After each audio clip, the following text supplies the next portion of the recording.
Brian May. Thank you for joining us on Your Personality Politics. Thank you. It's nice to be here. It's nice to see you. Whereabouts are you? That looks like a lovely part of the world.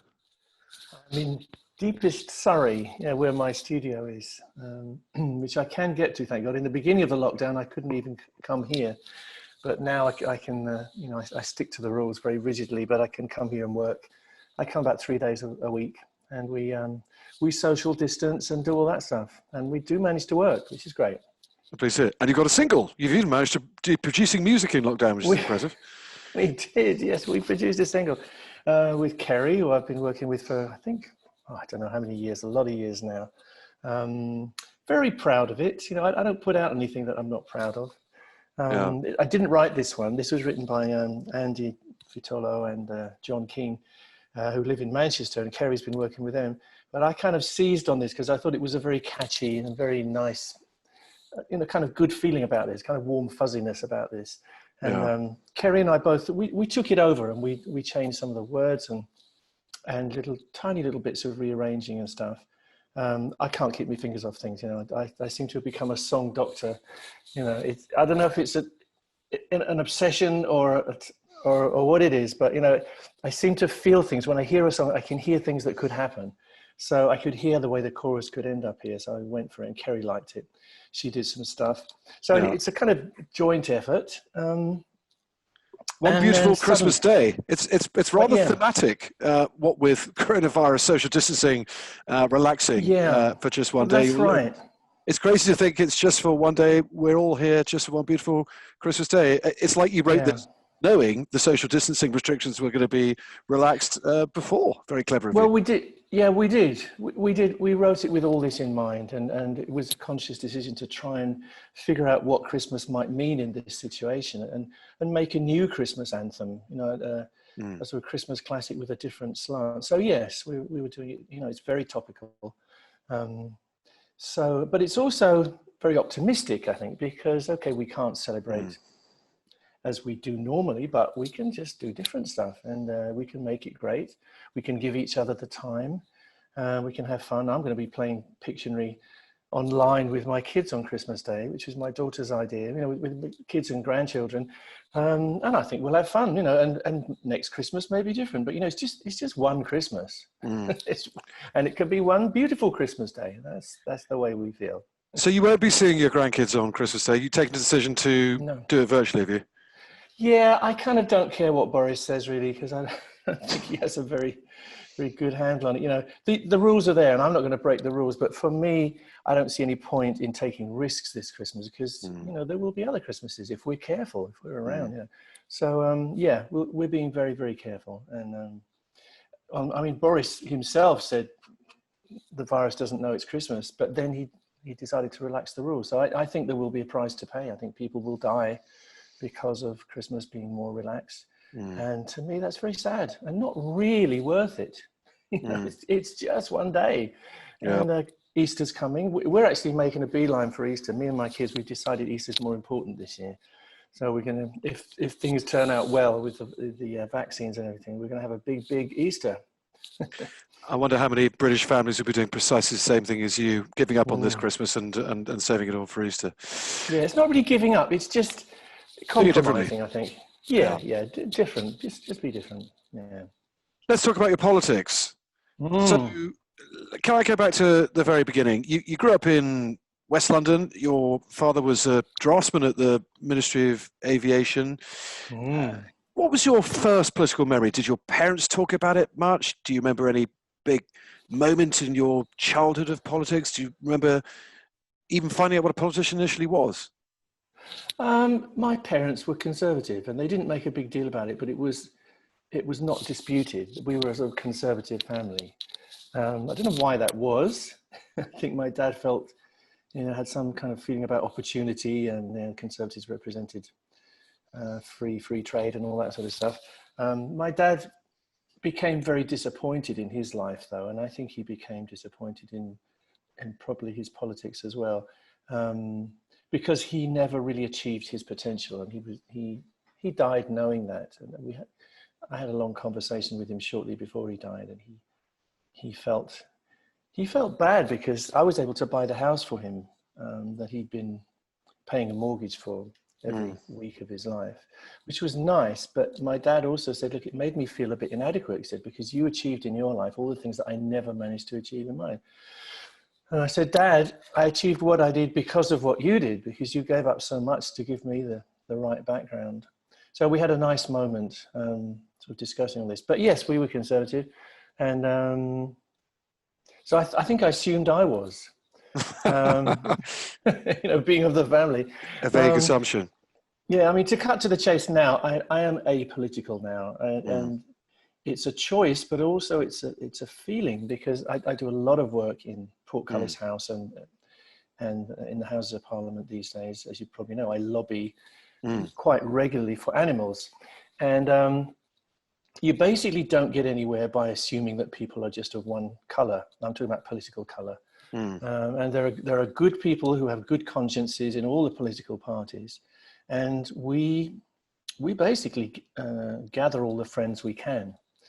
So, we have great support in the Labour Party, and traditionally they are an animal-friendly party. But we also have some great support in the Tory party from individual MPs who have that kind of conscience.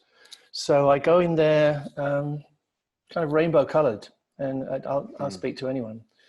And we don't make any assumptions about how people will vote on particular issues.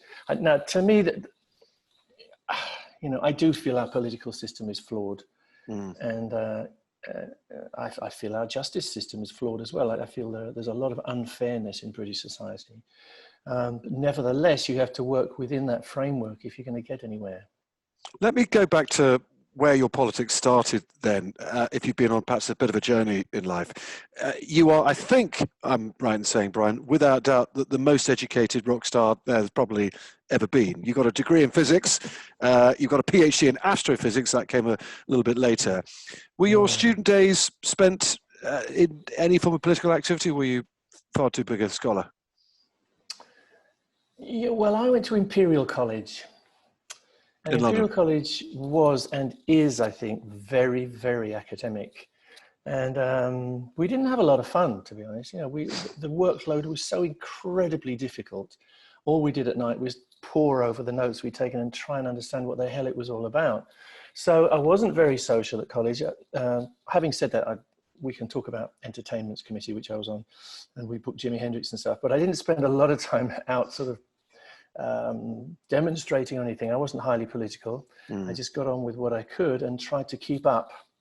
There's a story, actually, I think you may not like this, I don't know, but there's a story which was told by our wave mechanics lecturer at Imperial College. I never forgot it. He said, at Cambridge, the lecturer comes in and he says, good morning to the students, and they say, good morning. He said, at Oxford, the lecturer comes in and says, good morning, and they say, good morning, sir. At Imperial College, the lecturer comes in and says, good morning, and they write it down. But it's probably not a very funny joke, is it? But to us, it was very emblematic of where we were. It was very, very academic. Yeah. So no time for much. I enjoyed it. No time for much dissent at university or No, and I didn't get into it. No. When did you first vote? Do you remember when you first voted? As soon as I was able. And who was it for? You want me to tell you who it's for, don't you? I do. I certainly do. Do you know, I can't even remember. It's a shame, isn't it? But I can't. I think I would have probably voted Labour at that time, because I was in a situation where the Conservatives weren't very cool, amongst my peer group. But I don't remember actually doing it, to be honest. I wasn't impassioned as a voter because I didn't know much about politics, and I didn't think I had any influence. I didn't think anybody cared how I voted. Well, then you swiftly moved on, got into a band. That band eventually morphed into Queen, and your story is very well known. But Queen wasn't very political as a band. Some were at the time. You weren't hugely connected to much activism then. Is that fair to say? No, that's right. We were sort of apolitical, as I am. Very much conscious of human issues, I think, but not political issues. And if you look at our songs, you can tell that, it's about the individual really, and the individual's hopes and dreams. disappointments and whatever, and relationships, you know, love and connections of various kinds. And we took a decision very early on to be a world band in a way. I mean, I suppose we were lucky because we had an American manager, and we were an English group, and we went to America very early on and also started touring Europe. And that was a crucial decision for us because it opened our minds. It wasn't just that we spread ourselves around. It's like we saw other people's ways of thinking and absorbed them. And Britain didn't seem such a big place anymore. It seemed like just a part of the world. So we felt like we were citizens of the world. And I still feel that. And it makes me very sad that we went down this Brexit route, because I think it's very short-sighted and very backward looking. I think it's actually one of the stupidest things this country ever did. So to me, I'm an internationalist. I value connections, and I like building bridges rather than building walls. Okay, you did start voting. You might have voted Labour to begin with. I've read that you called yourself once a Conservative Party voter for most of your life. Is that right? Did you then start voting? My parents. No, I think I was probably talking about my parents voting. I don't know. I may have said that in a moment of carelessness. I haven't always voted. I'll be honest, very honest with you. I haven't always voted because sometimes I didn't think it made any difference. And sometimes I didn't know what to vote. And I became more and more drawn to the Green Party as time went on. And of course, I share so many of my beliefs with the Green Party. But you're stuck with this business of voting for the Green Party, and it doesn't make any difference. And I'm very good friends with Caroline Lucas, and she probably wouldn't like me even saying that. But, you know, we're all aware that because we don't have proportional representation in this country, we might have, I don't know, 10, 15% of the people would vote Green, but we have one Green MP because there's no proportionality in what happens. So I became quite confused. When did you start becoming interested in politics? Because you're known for your activism on environment, certainly animal welfare. When did that happen? While you were touring the world with Freddie Mercury and Queen, or was it more after then? It didn't happen until I was face to face with what happens with animals. And I became much more impassioned about sorting out the way we deal with the rest of the creatures on this planet than the normal political scenario. So no, I didn't. I wasn't a political animal. You know, I'm still not a political animal. I would never go out and you know, wave a banner for any particular party. My party is decency, if you like. You know, I actually thought about starting a party called Common Decency, and we hold that up as our banner, if you like. And the Common Decency believes that all creatures are created equal, not just all men and all women, but all creatures, and we all have a right to a decent life and a decent death. So that's my bottom line. And as I say, there are people in all political parties who will align with that view. And those are our friends and our supporters. Was there a particular trigger for your animal rights activism and environmental activism, or did it just sort of dawn on you as time went on?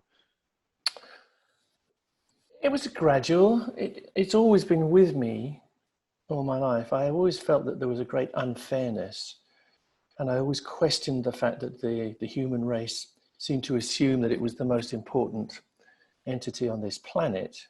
And I always thought if an alien came down and evaluated the different species on this planet, he certainly wouldn't necessarily come to the conclusion that humans were the most important. So to me, you know, we're all important. Every creature is important. We're all here to have a life, to enjoy the sunshine, to be able to bring up our offspring and spread our seed, and hopefully do something for the creatures around us. So that's my principle. And I hate injustice. Yeah, to the point of it makes me feel sick.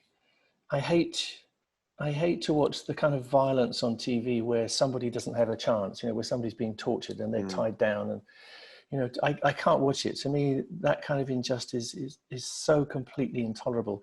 Two people bashing each other is another matter. You know, if you've got your fists and they're both hitting each other and both hurting each other, they have a fair chance.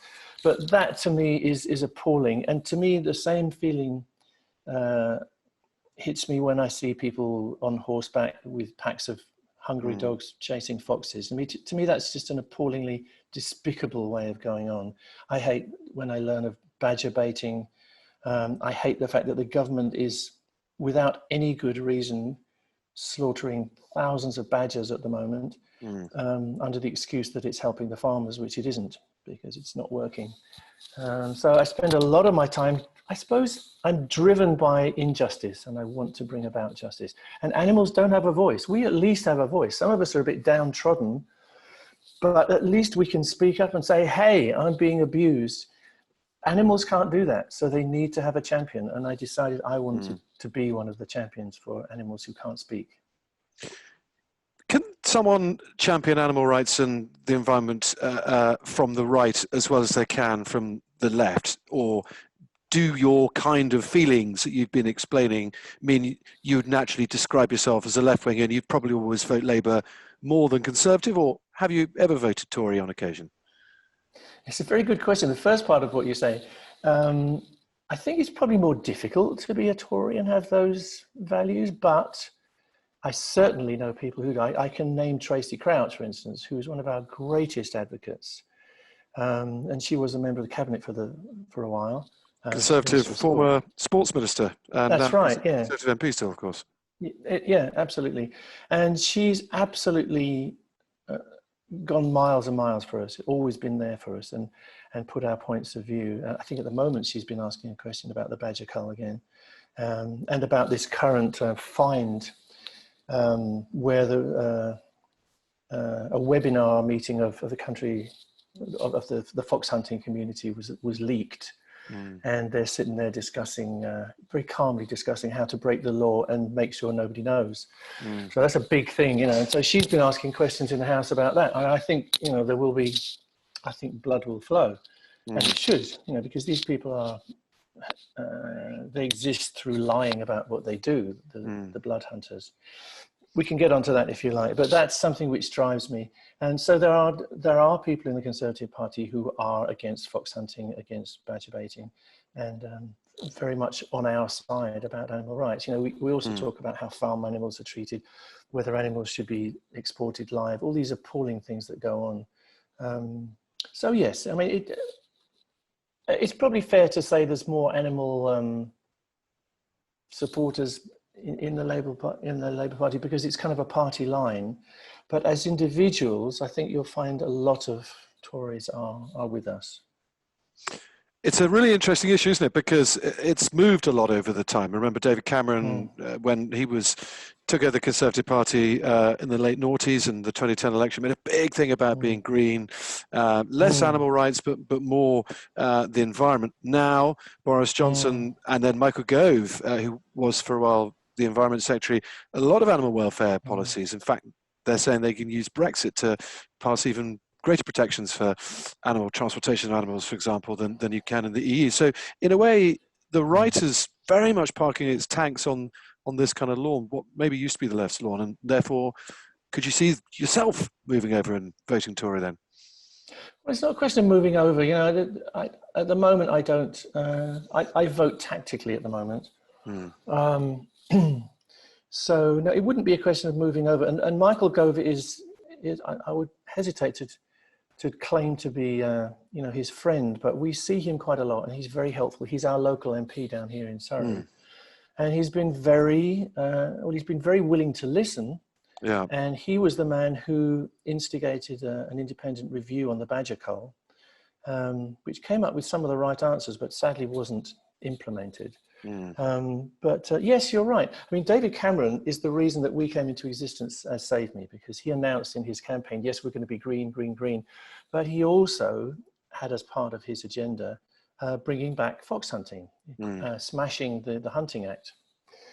And so we realized that a lot of people didn't realize this. So we went out and put billboards up everywhere saying, do you realize that this is what David Cameron stands for? He wants to bring back blood sports.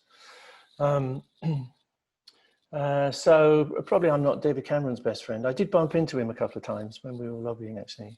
And he was always quite smirky, you know, quite smug, I suppose, you know. And he said to me once, "Oh, you're here, Brian. I know why you're here." He said, "Don't worry about the badgers. The badgers will be all right." You know, it's that kind of, I mean, that's not the kind of Tory that I would vote for. But there are Tories that I would vote for. Let me ask, just away from your campaigning, you've been very successful in life, hugely entrepreneurial, you could say, part of an incredibly successful band. You made a lot of money. How does that affect your voting? Do you feel that you want to protect your money, pay less taxes, or are you happy to pay more taxes and give more of it away? I'm actually not bothered about money. I've never been driven nor motivated by money. So, I mean, you may not believe that. I like money. You know, I mean, as Freddie said, somebody asked Freddie once, you know, whether he liked money. He said, yes, I love money because it tells me that people like what I do. You know, it is a great feeling if people buy your stuff, you know, because it tells you you're doing good stuff. No, I've not been driven by money. And if someone was going to increase the taxes on people like me, it wouldn't stop me voting for them. No, I wouldn't be motivated by that. You know, I'm quite happy to pay my taxes. There are parts of it I think are iniquitous. I think the stamp tax at the moment on houses is absolutely appalling. Stamp duty. Yeah, the stamp duty, which can be enormous if you're buying a large house.